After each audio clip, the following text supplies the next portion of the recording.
जय जगन्नाथ शुभ सकाळ PU Odia TV रे आपण मानकु बहुत बहुत स्वागत करूची। जदि आपण माने राज्य तथा देश विदेश रो खबर पाइबा पई चैनल टी को लाइक शेयर सब्सक्राइब करंतु जहा द्वारा आज दिन रो सब किछि टॉप न्यूज अपडेट जानि परिबे। आउ डेरी न करी चलंतु खबर ऊपर नजर पकाइबा।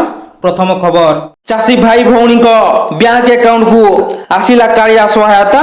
खरीफ चाष पई राज्यर 46 लाख क्षुद्र नाममात्र भूमिहीन चाषी अकाउंट को गला कालिया सहायता। 933.7 कोटी टंकार कालिया सहायता प्रदान करिसंती मुख्यमंत्री नवीन पटनायक।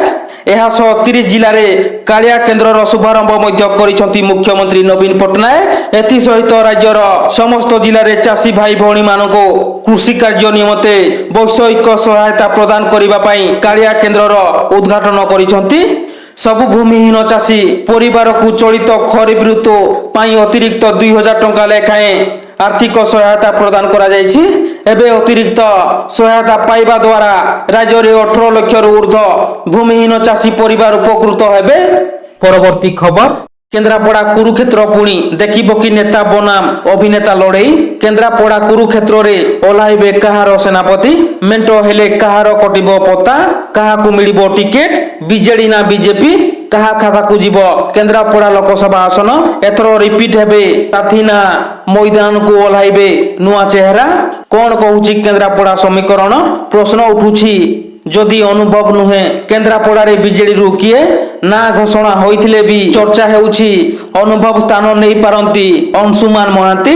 पूर्वतन मंत्री स्वर्गत नलिनी महांती पुओ अंशुमान केवल राजनगर नुहे पूरा जिले में रही पतियारा बिजू बाबू बापांकर घनिष्ठता थिला। परवर्ती खबर विद्युत तार लगी जलीगला बस चलीगला 5 बरयात्री जीवन। उत्तर प्रदेश गाजीपुर जिला मोरदह थाना अंचल में सोमवार एक घटना घटी। 38 जन बरयात्री को धरी बस टी मोहाहर धाम को आसुथिबा बेले बाटरे 11 केवी विद्युत तार संस्पर्श रे आसी जाइथिला। फल बस टी संपूर्ण भावे जली जाइथिला। निआरे पड़ी 5 जन मृत्यु होइतबा बेले 11 जन आहत होइतबा स्थानीय जने पुलिस अधिकारी सूचना देइछंती। दुर्घटना को नहीं मुख्यमंत्री योगी आदित्यनाथ शोक प्रकाश करने सह मृतकों परिवार को 5 लाख टंका और गुरुतर भावे आहत होइतबा व्यक्ति को 50,000 टंका लेखाएं आर्थिक सहायता राशि घोषणा करिसंती। परवर्ती खबर मौलिक सुविधार वंचित सुनाझरीवासी भोट वर्जन चेतावनी। आदिवासी अधूषित तथा जिलार सबुठारु पछुआ अंचल बांसपाड़ ब्लॉक कुआर पंचायत सुनाझरी ग्राम रे मौलिक सुविधा मिलिबा ग्रामवासी सात सपन होई पड़िछि। विशेषकर गाँ को यातायात योग्य रास्ताटीए निर्माण हो पारि नथिबा बेले विद्यालय और अंगनवाड़ी गृह नथिबा एवं पानीय जल जोगाणर वंचित ग्रामवासी आगामी निर्वाचन में भोट वर्जन करने को चेतावनी देइछंती। परवर्ती खबर 8 बकरा घर पड़गला। कुजंग थाना बोरिहा गाँव में 8 बकरा घर पड़ी नष्ट होइतबा सूचना मिली।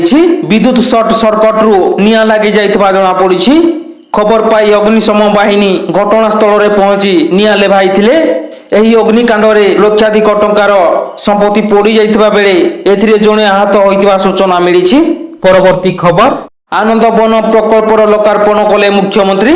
कलिंग नगर रे आनंद वन प्रकल्पर लोकार्पण कले मुख्यमंत्री नवीन पटनायक। ओडिशावासी उद्देश्य रे एही आनंद वन को समर्पित करिसंती मुख्यमंत्री। एही अवसर रे आनंद वन रे किछि मुहूर्त बिताइबा सह बुली देखिबा सह यार सौंदर्य को करिसंती प्रशंसा। सबुज बनानी को संरक्षित करिबा सह एक सुस्थ शहरी वातावरण रे प्राकृतिक परिवेश हेउछि आनंद वन। ए अवसर रे 5T अध्यक्ष कार्तिक पांड्यान मध्य उपस्थित थिले। 5T उपक्रम रे एही आनंद वन विकसित करा जाउछि। परवर्ती खबर ऑस्ट्रेलिया रे भारतीय महिला को हत्या। ओडिया गदारू मिला मृतदेह। 36 वर्ष बयसर चैतन्या मधगानी संदिग्ध मृत शरीर मिलिबा घटना चांचल्य सृष्टि करिछि। चैतन्या को तांको स्वामी हत्या करितबा अभियोग होइछि। मार्च 9 रे मृतदेह मिलिबा परे मृत महिला परिवार को सूचना दिया जाइथिला। किछि वर्ष हेब हैदराबाद रो महिला स्वामी ओ पुओ सह विक्टोरिया शहर रे रही आसुथिले। चेतन्याक उपरे स्वामी मारपीट करुथबा अभियोग करिथिले। ତାଙ୍କ ବାପା ମା ଯଥାଶୀଘ୍ର ଝିଅର ମୃତ ଶରୀର ଭାରତକୁ ଆଣିବା ପାଇଁ ଭାରତୀୟ ବୈଦେଶିକ ମନ୍ତ୍ରାଳୟକୁ ଅପିଲ କରିଛନ୍ତି ଚେତନ୍ୟାଙ୍କ ବାପା ମା।